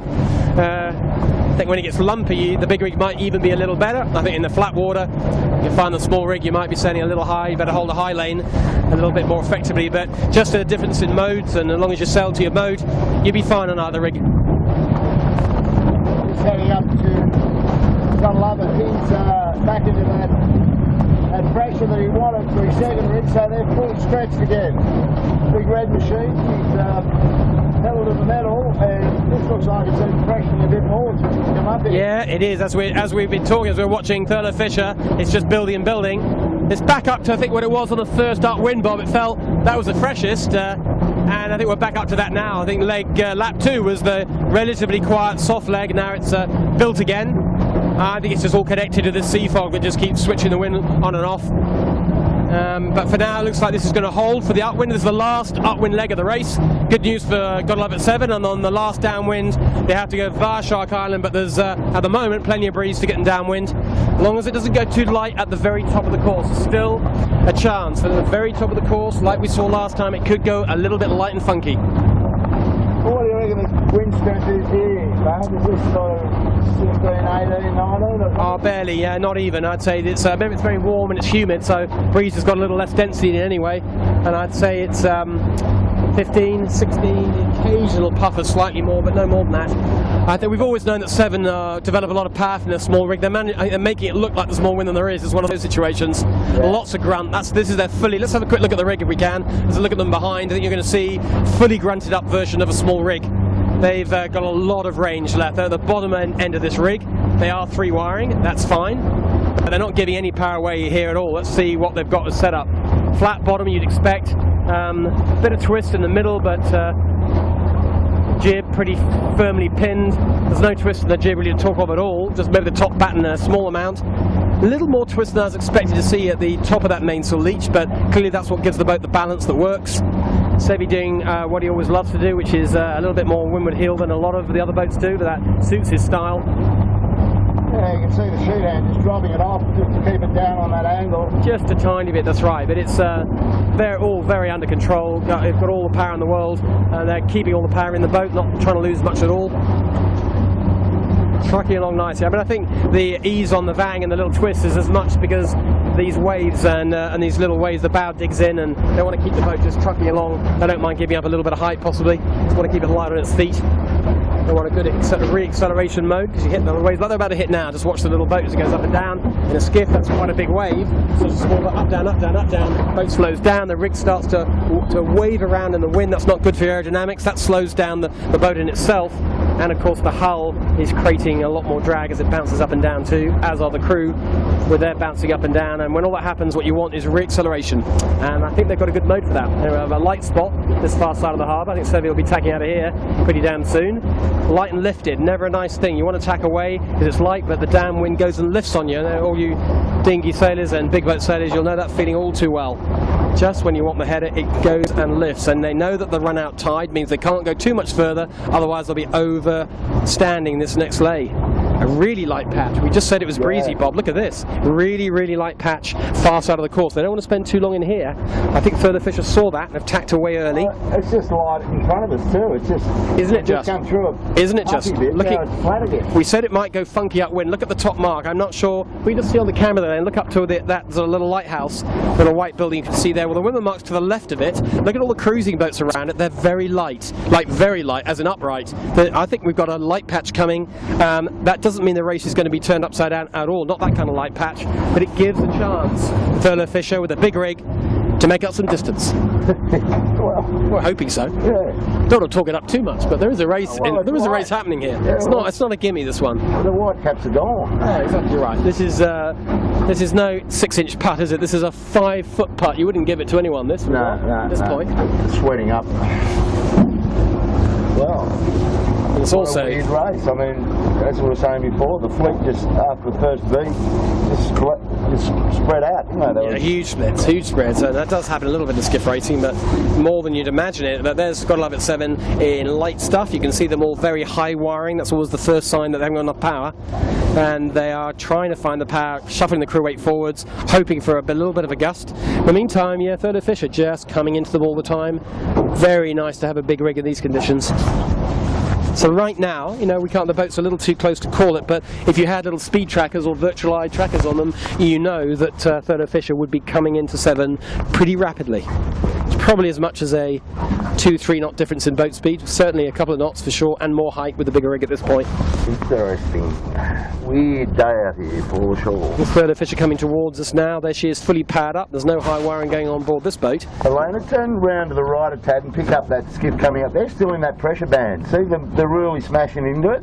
That's Cooper's Rag and Famish. Yeah, the boat with the black sails. We're only a few hundred metres further north of them. No, you're right. It's very localised. So that's Rag and Famish we're looking at there, with the very hazy skyline of Sydney behind them. Normally, you see those buildings. That's the Darling Point in Double Bay. You see that crystal clear. Normally, it's so hazy. It looks like it's 10 miles away. Well, that's not. Don't think Darling Point's moved, has it, the last couple of weeks, Bob? I think it's the same. Still the same postcode. This is rubbish. So it's a wet, moist day. There's Rag and Famish just tacked. And I think what's happening is there's a big right shift. I'm seeing his Further Fisher coming up to us, very bow up on starboard, and I think that's just what Coopers have just run into that big shift and attacked on it. Here goes Michael Coxon. I think he's seen how soft it is at the edges, so he wants to go back into the middle. Favourable tide in the middle, a little bit more breeze in the middle, and he's going to go straight back for that. It's probably the right decision.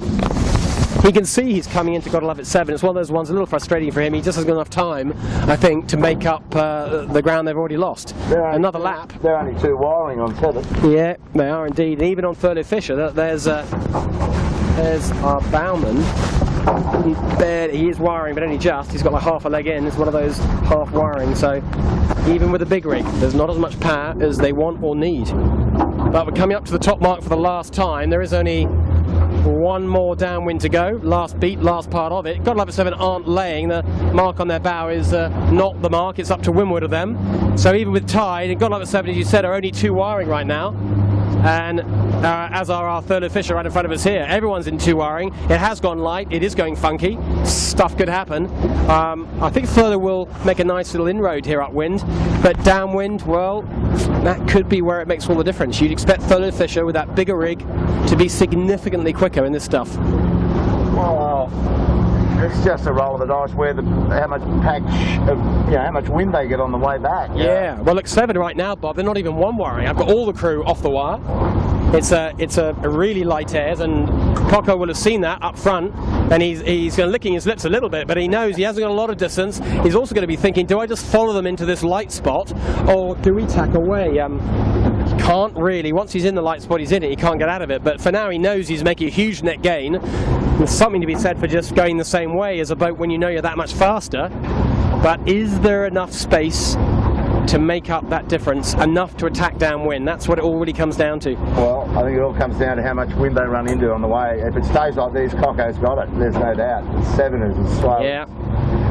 So there's Third Fisher pointing at Watson's Bay. That's Watson's Bay in the distance there. There's a very nice part of the world to live in, and to the left is a little thing called Camp Cove, which is a nice little beach with a few rather flash houses. A few people swimming today. The sea's pretty warm at the moment.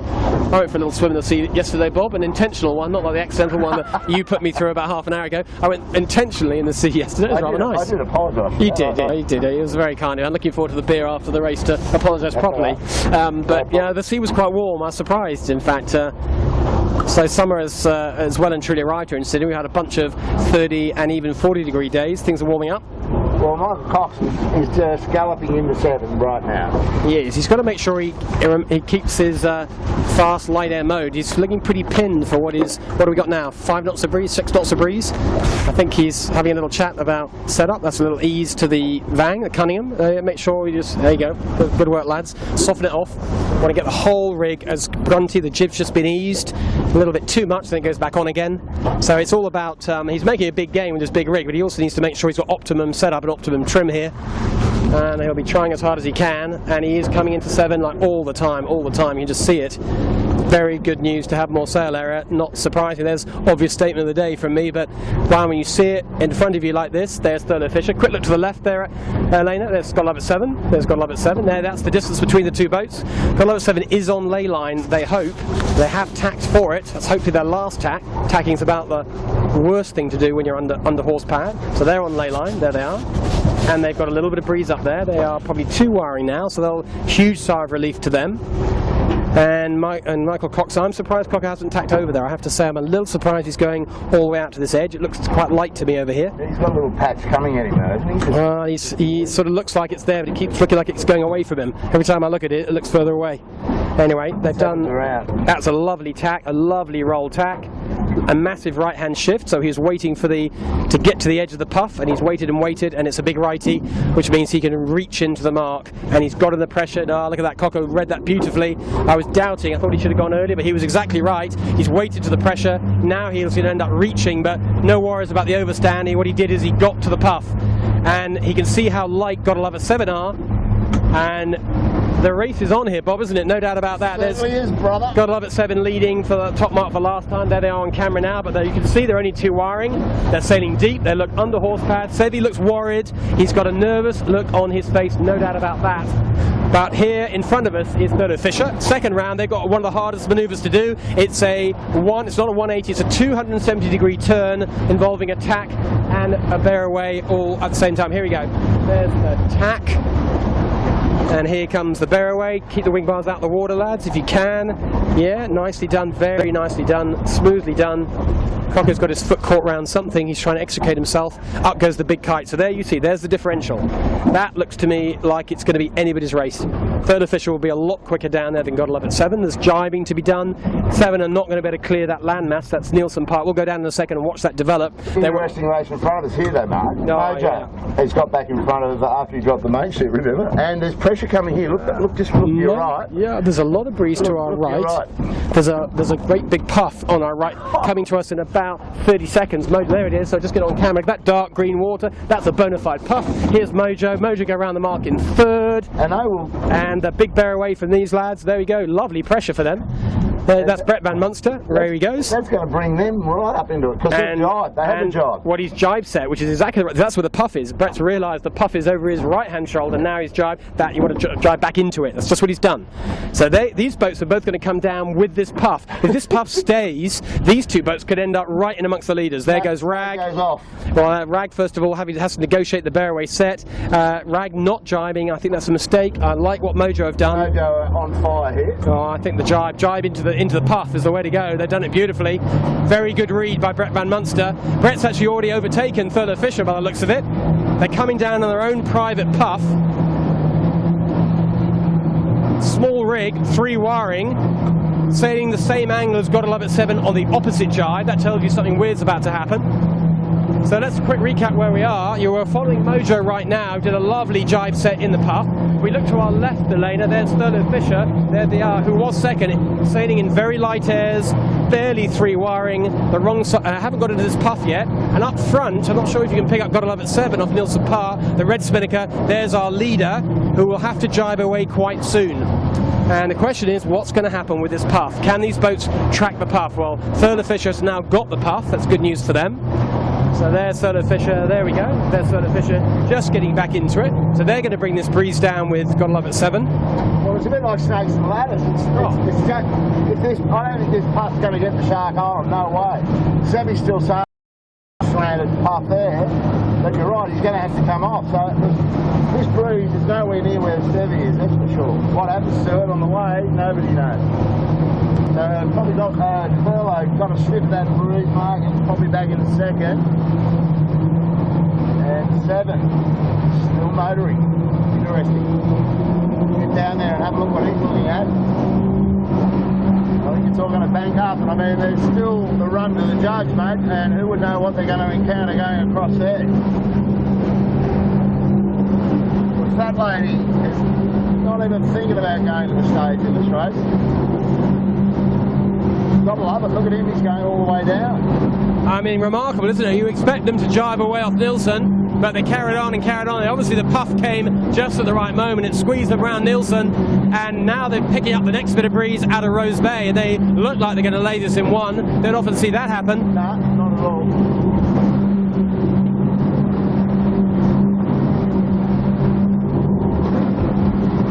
What a weird day out here today. One thing we know we've got is plenty of chop.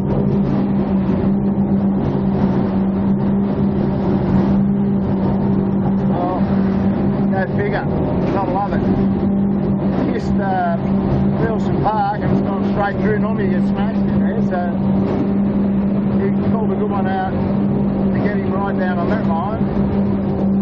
And they're 3 strings, mate. Blew it up. How bizarre.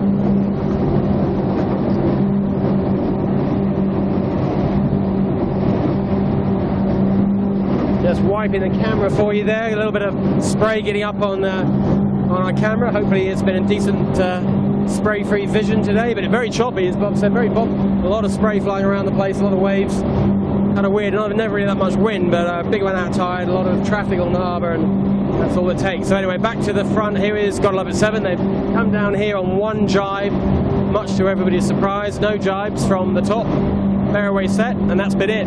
That almost never happens in skip racing here, does it, Bob? That means you've got a very weird wind to allow you to get around all the geographical obstacles, but that's what they've done. And he's pretty much laid it. I mean, he's not all that far over it. And that's in one shot all the way from the completion point. And they get down here, and now what happens? He's got to find something to get back in. Well, they don't want to jibe back too early. They go under the lee of Shark Island on the way back. At the same time, I can promise them that they don't want to get caught too far into Rose Bay, because it's light and tricky and weird in Rose Bay today. I would have thought they'd be just doing a bit of an offshore tactic and try to stick closely to the ley line here. Mark, if you get a loaner to turn the camera right around 180 degrees, now that's pressure out of the east. Have a look at Michael Coxon, he can't get back here. Mojo's in trouble. New breeze, isn't it? New breeze has come down. Different angle. Thurlow Fisher flogging a kite, that's because, yeah, the breeze is heading big time and she can't sail high enough. That's just all. This breeze is such a difficult one to read. The sailor's finding it very hard. Thurlow Fisher is still second. I can see Rag and Famish, the black spinnaker to her right, pointing about 30 degrees lower, which is where the gust is taking them. Well, they're going to have to put the bow up at some point. And Brett Van Muntz is fully lit up with their drawing. Yeah, even he's on a small rig. He can't get anywhere near the target. And indeed, Thurlow Fisher dropped their spinnaker. They're all dropping spinnakers. They know they ain't going to lay. So all 3 have dropped spinnakers. And they're going to be 2 solo reaching all the way in. It's Thurlow Fisher going to end up here second. It'll be very tight between Rag and Famish and Mojo. If Mojo can get the kite away tidily, that'll be a good battle between those 3. And in the meantime, folks, if you come right around alone to our bow, we've got Gotta Love It, it's sailed into nothing. Oh, look at this. It is a bizarre day. We said it's a bit of a problem. If 7 jibe back too early, they jibe into the lee of Shark Island. Well, this is not the lee of Shark Island. This is just a hole. Yeah, there's just no wind. And they've got to, there's plenty of wind out in the harbour. There's plenty of wind out further into where the stream is, but at the moment they're sat doing basically nothing. I think we're in a good position here, Bob. Are we going to look at both boats? I just want to look at the looks of yeah, okay, on their faces. Yeah. Well, they're about to get going. I think. Oh, what do you reckon? I think they're going to be okay. Just for a while, that looked a bit nervy, didn't it? Well, just for a while, it looked a little bit edgy, but I think they're going to get going. They'll have to look behind. There's some further fisher charging down here with a bit of speed on, but the light zone, they've all got to get through the light zone, don't they? So and they can see there is wind out there on the harbour. There's not an awful lot. There's plenty of holes, and they are sailing towards the lee of Shark, which is never a great place to be. But they're just going to have to, twiddle their way down here. They'll find a little puff and a little hole and try and connect the dots. If you come around, Elena, Mr. Coxon's reset, so he's got out of that pressure line. He's back to have a look at this big bunker that awaits him. We've got to love it when he do so. Who knows? Rag got back in front of Mojo, mate. Oh, yes, they did indeed. So there's Furlough Fisher goes around the march. They'll carry on port drive for a little bit longer. They're pointing pretty much at the target on that angle. Same issue for them. How far do they go? They can't drive now. They're driving to nothing behind Shark. But they probably would have seen what happened to God Love It 7. So there's a lot of dilemmas. There's no easy answer to this. In the meantime, God Love It 7 are just heading off across the harbour, doing their best to try and get back into the main wind. Get the hell out of Point Piper. That's their particular game. They're playing. Light airs though. Remember, they're on a small rig. Doesn't make their life any easier. Doesn't cause them too much harm so far, but in this very light stuff, well, it's not quick, is it, to have less sail area? That's what's happening. In the meantime, I've got Michael Coxon on third official. Sorry to have to swing the camera around to our viewers at home. We try not to get you dizzy like this, but we've got two things happening 180 degrees apart. Not much else we can do. Elena's doing her best to smooth the transitions down, but we are a one-camera program. We run a tight budget here, which means we have to move the camera from one side to the other. So on the other side, I talked about, there is Thurlow Fisher. Big letdown on Port Jibe. Managed to get a nice bearaway, got a decent amount of pressure. That's a little bit of breeze coming out of Rose Bay. They're going to scootle along the side of Point Piper. They are getting closer to Gotta Love It 7 all the time, but will there be enough runway? I don't think so. I don't think Gotta Love It 7 can lay unless he gets a bit lucky. Yeah, but there's enough breeze. I think if they have to, they drop the kite too sun in. Yeah, that's what I was getting at. Problem. Just over here. Excuse us again. That's another 180 turn. There we go. Here's Gotta Love It 7 right in front of us. Maybe we'll just get ahead of them, Bob, and we can get them all in one camera line. Save the twisting. So there's Gotta Love It 7. Not quite through wiring. Not quite heading for not quite on ley line. They need to bow up a bit more for ley line, but they won't worry too much about that for now. They've got breeze, that's the most important thing. There you see Thurlow Fisher in the background. You can see the kind of gain that's been made here. A little bit of shouting on board God Love It 7. That's because there's a cruising boat on their bow who is a little bit of a... There you go, that cruising boat. Asking the cruising boat politely to please bear away, please do not put your bow up, which they kindly did. So that's got rid of that problem. There we go. Nicely lined up. I think we're all in shot now pretty much. God Love It 7 leading to windward and behind Thurlow Fisher, and behind and same line as 7 pretty much. There's the Black Spinnaker or Rag and Famish. We're now no more than about 1 minute, maybe 1:30 from the finish. This is, of course, the last leg of this northeasterly course. It's been up and down. It's not really been northeasterly at all, is it, Bob? It's been everything but. It went into a blender. Yeah, it went into a blender. 7, I think, on the averages today. I think you could have gone with either rig. I think there's been moments the big's been good, there's been moments the small, and in the end 7 have just sailed very slightly better. Got off the start line pretty well, didn't nail it pretty well, but when that first bit of breeze came in, they hit the turbochargers, they often do, stepped away from the rest of the pack just enough to give them a bit of a buffer. I think they're going to find a way to finish. They're nicely paired up now. They're just going to keep 2. They might even get the 3rd crew member on the wire. Who knows? That'll be a nice way for him to finish his race on God Love It 7. I think you might have to get on the wire if they're only going to lay. Suddenly they've got a little bit of a puff. Yeah. So there's the finish line. The checkered buoy is the right end of the line. Canoe boat to your left. They don't. Yeah, they need all the weight on the wire. They need to get the bow up. Sebi just making sure he puts it in the bank a little bit. Coming across the line. God Love It 7, the winner of race 3 of the club championship. Congratulations, guys. They crossed the line about now. There's the siren. Nice work. First place. Gotta love it, 7 with a small rig. No worries for them. So they're first. Let's turn around and let's see who's second. Quite relieved on it. Yeah, there you go. This is how close it is. Third official now gets that same puff. So there they are. Big power down, big puff. They're going to cross the line second. Rag and Famish are going to have to drop their spinnaker to even get to the line. Here comes Thurlow flying in. Nice job, I'd say, by Coco and his guys. They've sailed a Gill and David Connor on the middle. Sorry, David, forgot your name for a second. Nice job by them. They've kept God Love It 7 honest all day long. Big rig, yeah, not a problem with that really. I think Coco will be reasonably pleased with that.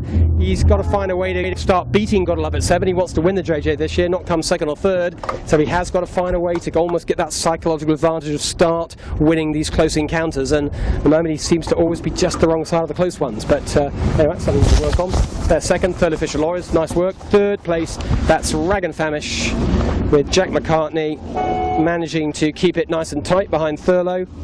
I've got high hopes for them this year, Bob. I know you're very keen on Compass Markets. I'm pretty keen on Rag. I think they're going to be in play for the JJ this year. I hope they are. I think they will be, and I'm pleased because I think it's a really nice, tight unit. These crew, they sail well. They're ballsy, but at the same time they're smart and conservative. It's a nice style of sailing and good boat handlers. And I'm hoping we're going to see a good performance from them. Well, you're right, and it won't be from lack of preparation. Jack McCartney is a very keen. He does a lot of boat work on that boat. Very fine detailer. So fourth place across the line is Mojo. Great job, those guys. Yeah. Show for Brett Van Munster, the class boat builder, steps in as yet another guest performance from him. He's pretty happy. I talked to him before and he said the great thing about being a guest like this is if something goes wrong, it's not his problem, he just hands the boat back to someone else. Exactly. Fantastic. I think that's good news for him. So he's not officially sailing this year. Normally Brett was sailing kitchen maker the last 2 years, but this year he's not. Hey, Pure Blonde, let's give them a little bit of a soundbite. Good job from them as well. Michael Carter did a great job. Yeah, big crew change on board, small rig, and they've kept up with the leaders all the way through as well. Very well sailed, these three guys too. Nice work. Nick Daly obviously doesn't trust his helmsman to get the boat into the boat park and takes the helm. Good decision. So, Nick Daly is a good day for him also. Good result. And next across the line, well, it's quite a long way before we can even see the next boat. I think it's going to be Asco. I think this is Asco coming down out of the gloom. Yes, it is. Well, there's a big white motorboat, first of all, that obviously thinks he's in an 80-foot skiff race. He's crossing our line slowly with a lot of wash, which is not ideal. Hopefully he'll get out of the way soon. But right now there are no skiffs crossing, so it's not causing too much of a drama. Getting ready in about.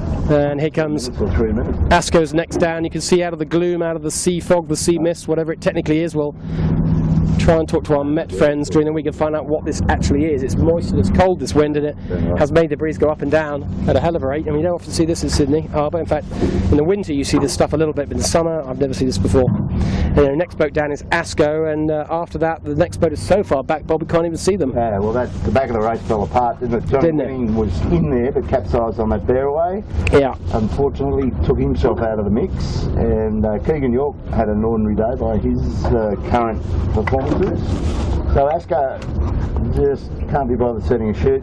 They've had must have been through the ringer today. David Witt, of course, was right in the up for the fight, but broke his bow pole, probably we thought due to that thrashing he gave it last Sunday in the 40-knot sleigh ride he was showing us. So no, clearly I think that'll do us, buddy. I think that breeze has played with our minds all day. So thanks, folks, for coming with us for Heat 3 on the 23rd. Elena, the Bruin, for squeezing the trigger, and Mark Hurley, good job, mate. That Volvo beard slash nose slash, that's a very good Volvo look. I'm liking that. So you coming with us next week, buddy?